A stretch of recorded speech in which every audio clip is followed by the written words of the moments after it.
Hello and welcome back to PR Strategies. I want to go ahead and start the module with a few brief steps back into week one. First of all, I want to remind you to go back and look up the questions that you might have missed from quiz one. Each week, you will have a similar style of quiz in which you'll be able to look up the answers from either the reading material or the lecture material. And I want to make sure that you take full advantage of that. Even if you do the two attempts and you still miss a question, be sure to go back and see what you missed. I will announce when all of the assessment grading is complete. This week, or in week two, that's going to take a little bit more time. We have a couple of students who joined the class late and are still trying to catch up in the course. So I tend to post these announcements on Monday or Tuesday. It most likely will be about Wednesday when this will happen this week. I apologize for the delay, but I want to try to help everybody start strong. The next thing I just wanted to emphasize is that it's very important to solidify your knowledge in this course because each week, in each week's module, we're building upon the knowledge that we've gained in the previous week. So if there was something that was a little bit fuzzy or confusing to you, go back and look at those quiz questions. They'll always point you to where the correct answer was located. If you still feel confused about something, then go and check out the office. And then finally, please come to me, and I am happy to help you.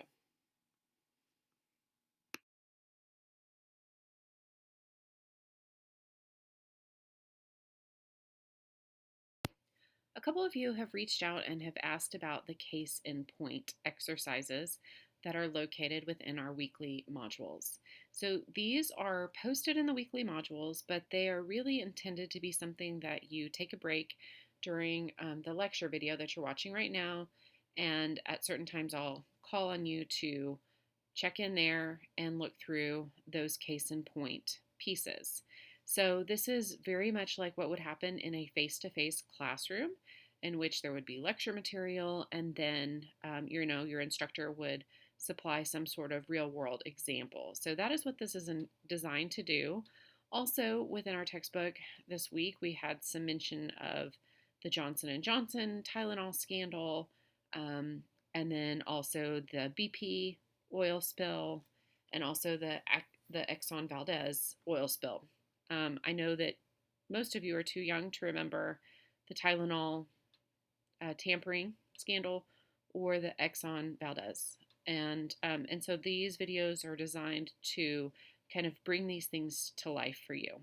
These are moments for you to actively engage with the course, and it overall leads to your success and your retention of the material. So I hope that you find them helpful. There is nothing for you to actually turn in or submit with these moments, these case in point moments. But again, I strongly encourage you to watch them and think about how they apply to the material.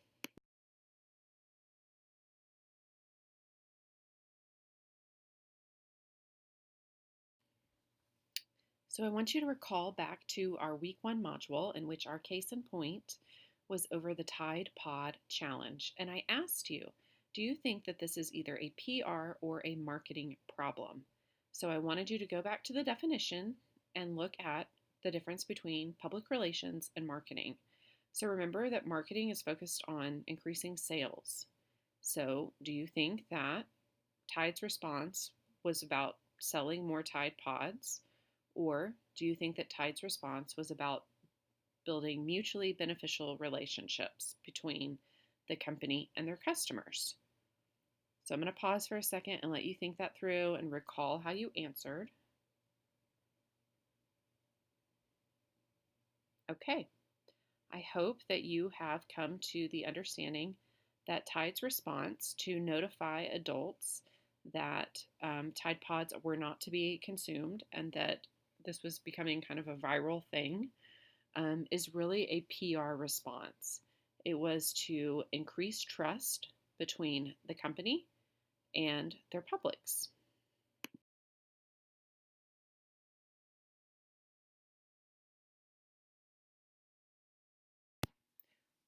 Okay, so next I presented the FedEx Penguin story from the New Orleans Hurricane Katrina situation.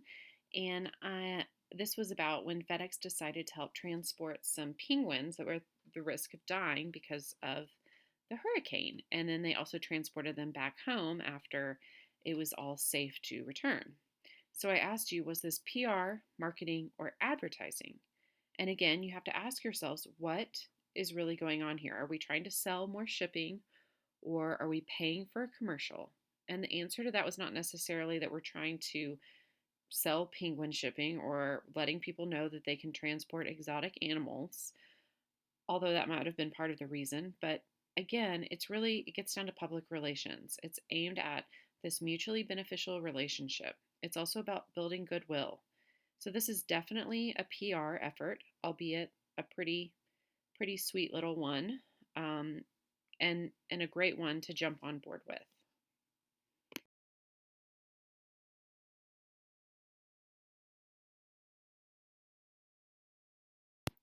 And then I challenge you to ask yourself, where does creativity fit in? And there's definitely a correct answer here. And again, in my last lecture, I emphasized that for creativity to be effective, it must have relevance. And I hope that you were able to get that question right on the quiz. So I'm sure if you think back on some of your groups in classes, student groups and things like that, sometimes you have somebody in your group who's really creative. They're definitely able to think of very innovative ideas. However, sometimes it's not exactly tied to what the assignment is or what the topic of the day is. So that is a case in point of where your creativity has to be relevant. So we talked about Bud Light, or you were exposed to this Bud Light scandal.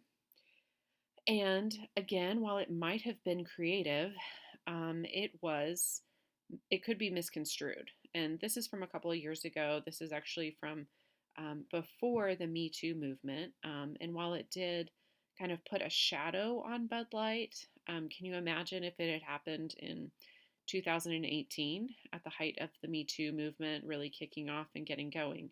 It could have been absolutely disastrous at that time and place.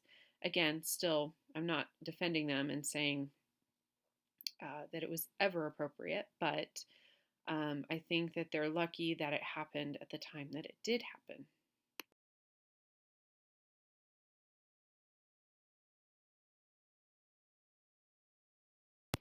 So that ends our recap of week one, and now we are ready to jump into our week two topic, which is step one, the situation analysis. I hope you're ready. Let's get started.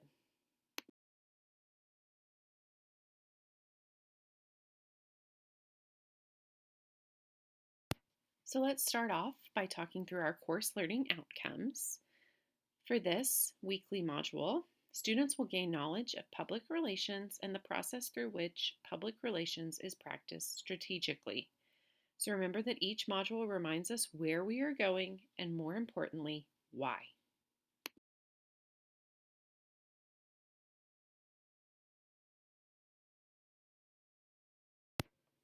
And here are the module learning objectives. By completing the task and the assessments in this module, students will, number one, learn why, when, and how public relations planners conduct situation analyses. Two, understand public relation lessons drawn from the Exxon Valdez and the BP Deepwater Horizon oil disasters. And three, understand the three primary approaches to ethical decision making.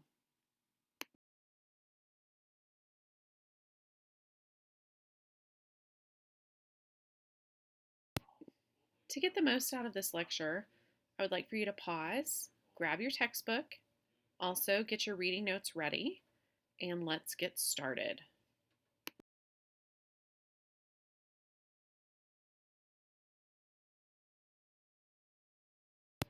All right, so let's jump in. So we were talking about the situation analysis, and your textbook says that a good situation analysis answers three basic questions. And this is located on page 44 of the print textbook. The first question is, what is the central issue currently facing the organization? And I've inserted currently there and bolded it because it's really important. the organization could have existed for a long time. I'm trying to give you some hints for your first activity, but the organization could have existed for a really long time and has had a past and a history and probably even a crisis that is faced a time or two. But what is the current crisis that the organization is facing, or what is the current situation or issue?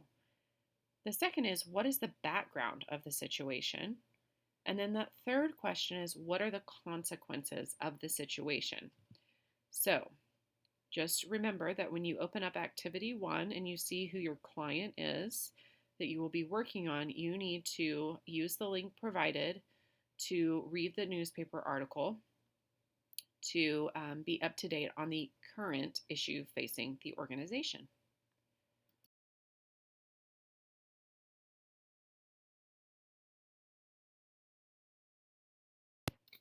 So, step one. The first step in any effective PR plan or a marketing or communication plan is to carefully and accurately identify the situation facing the organization. You kind of want to go about this in a CSI style. You want to look at the situation carefully and accurately. You want to be unbiased. So it's like you've arrived at that crime scene.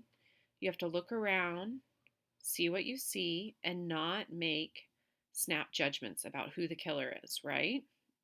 You often see these in these CSI shows that if they too early identify who the killer is or the murderer is, oftentimes they're wrong. So your goal in this first step is just to gather evidence and then we'll kind of examine it later.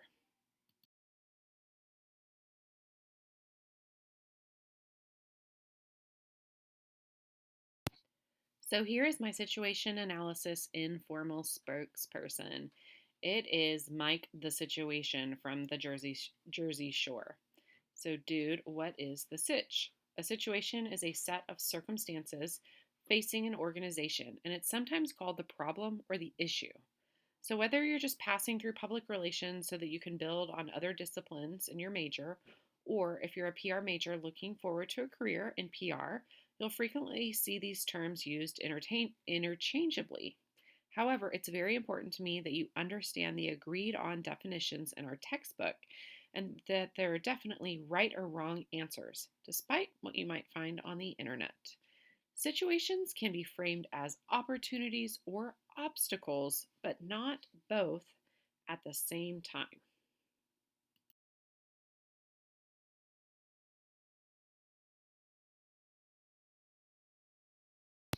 So, why begin with a situation analysis? Well, without an early and clear statement of the situation, it's impossible to conduct efficient research or define the goals of your communication program later.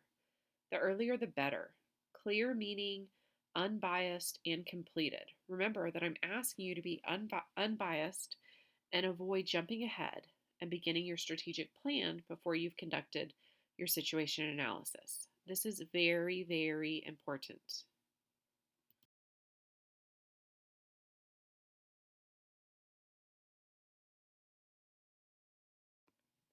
So you have one job during the situation analysis. Okay, maybe two. Your job in the first step of the strategic planning process is to carefully identify the issue at hand. Then you need to come to a consensus about whether it is an opportunity or an obstacle. Now, if it's an obstacle, you can start to brainstorm about how you can turn it into an opportunity for the organization. This is the whole making lemonade out of lemons conundrum.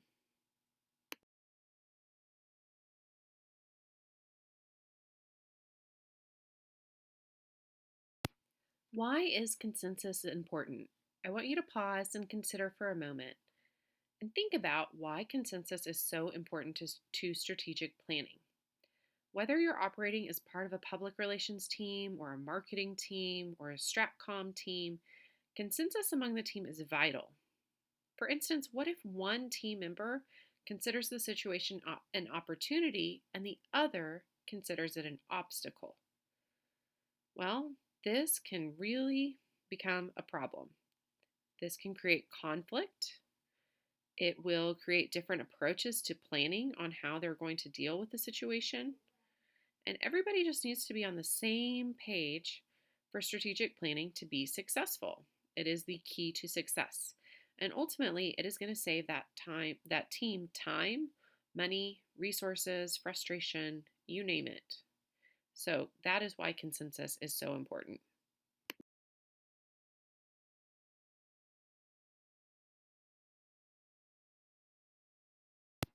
Mission possible.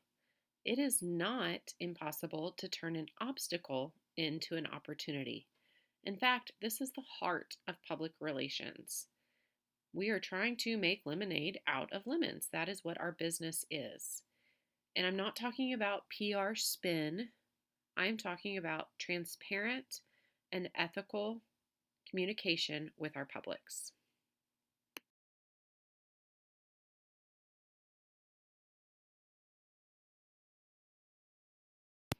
Okay, so when should we conduct a situation analysis?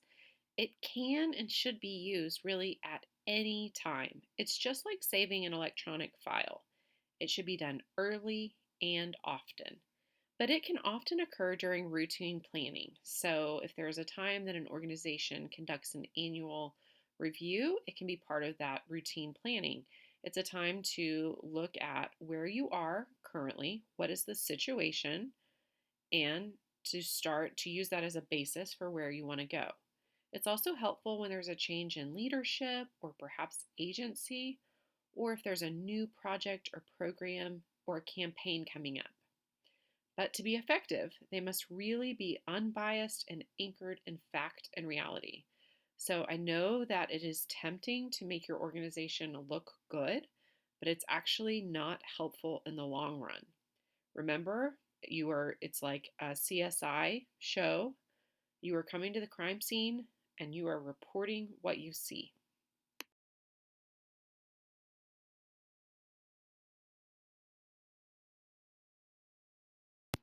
So now let's turn our attention to the lemons. That is crisis.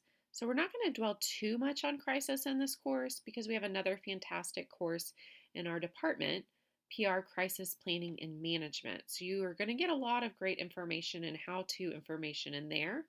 But anytime you're talking about public relations, it seems to be something that does come up. And you can see that our textbook author did talk about some public relations crises as well.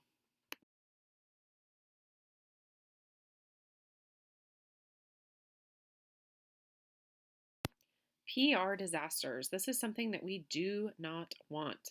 So many PR disasters are rooted in failure to learn from others' mistakes or in the short sightedness of not addressing internal flaws. So we call it believing your own PR. It's also the idea of drinking your own Kool Aid, so to speak. It prevents an organization from being unbiased. So there's some great examples in your textbook around page 33, specifically the Nestle infant formula um, is brought up, and even it's the Dow Corporation is mentioned there as well. So check those out. Again, we're not going to dwell too much on crisis, but we do have to be aware of what has happened before so that we don't repeat the same mistakes.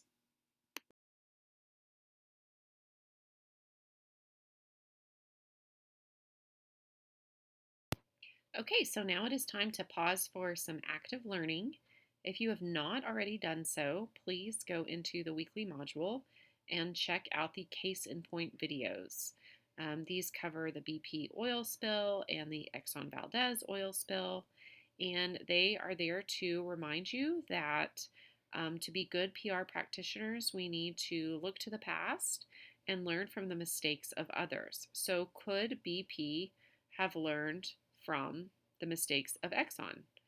There's 21 years between those two environmental accidents, and in some ways, BP responded better than Exxon, but in some ways they didn't. So crises can be sudden and unpredicted, but they're seldom unpredictable. So check those out and think about how BP could have truly learned from Exxon's experience.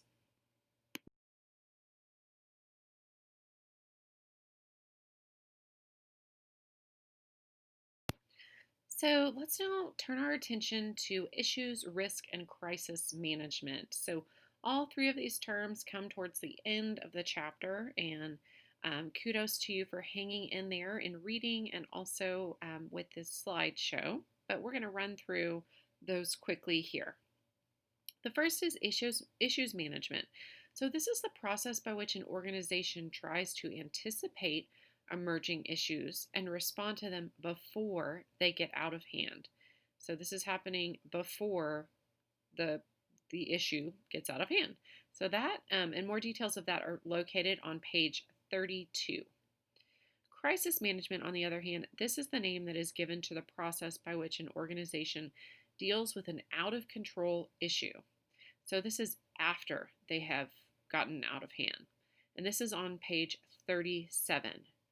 Risk management, though, this is a formal process of identifying, controlling, and minimizing the impact of uncertain events to an organization.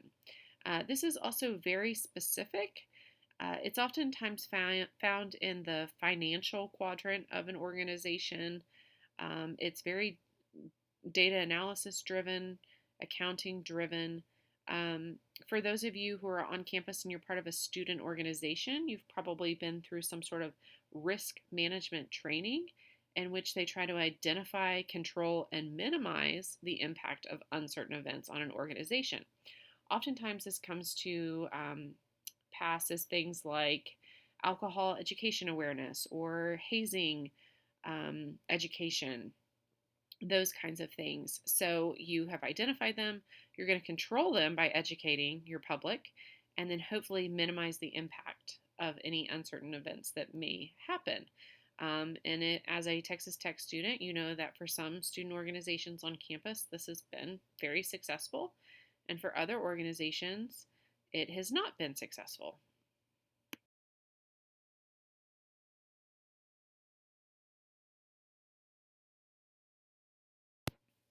So, effective public relations means being in issues management all day, every day.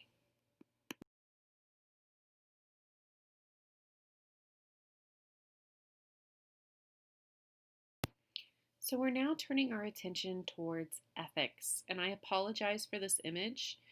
It's a very unfortunate casualty of the Exxon Valdez oil spill, and in fact, it was these types of images that have made the Exxon oil spill and subsequently every single oil spill so horrifying. So let's just talk briefly about ethical decision making.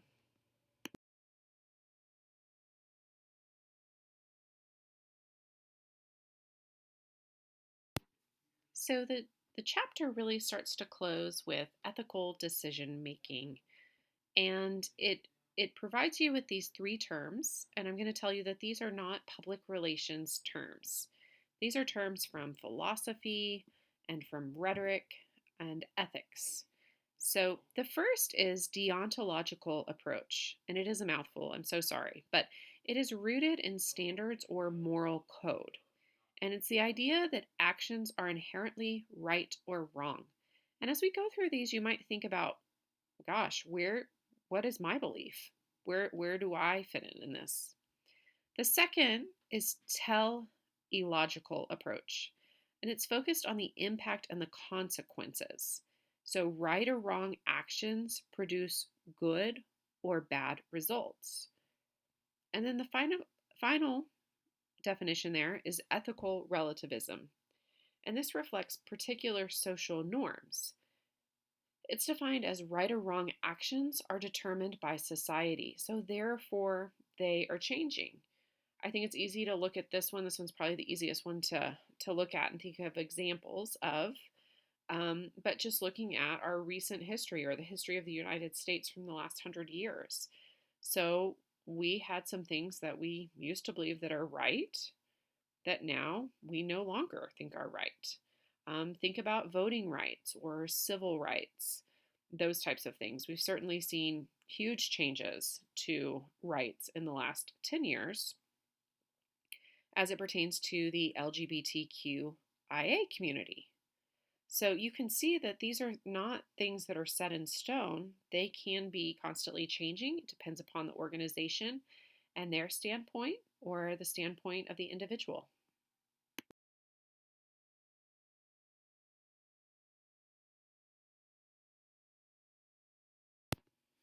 So we're going to finish up this lecture here, and I have a photo of a portly, looks to be a Chihuahua dog, and it is one of these lovely dog humiliation, shaming um, images, and there are tons out there. I'm sure you've seen a lot of them. But it reads, "She put me on a diet, so I ate her shoe." And I know that at first glance, this doesn't exactly correlate to what it is that we're talking about, but it does bring to mind, is retaliation really something that's called for by an organization, or defending yourself, or, chewing up the shoe? So, for ethics, most organizations use a combination of the three approaches that are discussed on the previous slide. And as you know, some do unethical things for profit.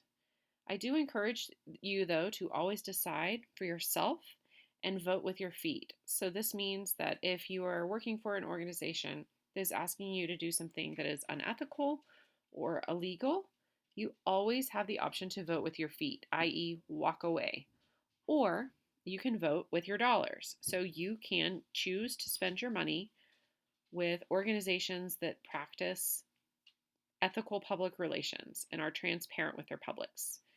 And of course, don't forget to be your own PR person and be prepared.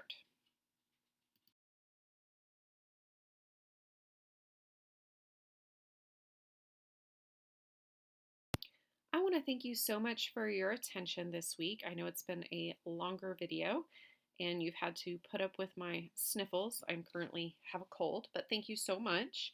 I hope that you have successfully completed and navigated week 1 in the course and are now feeling confident as you approach week 2. Since you have now finished the lecture for this module, this is a good time to go ahead and wrap up those reading notes that you have completed and go ahead and submit those if you haven't already. So don't forget in our course that we utilize adaptive release for your quizzes. So your quiz will not show or populate in the module until you turn in your reading notes.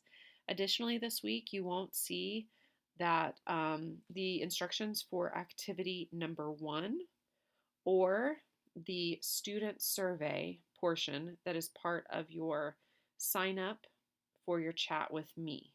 So you need to turn in those reading notes to have access to those 3 other documents within the module.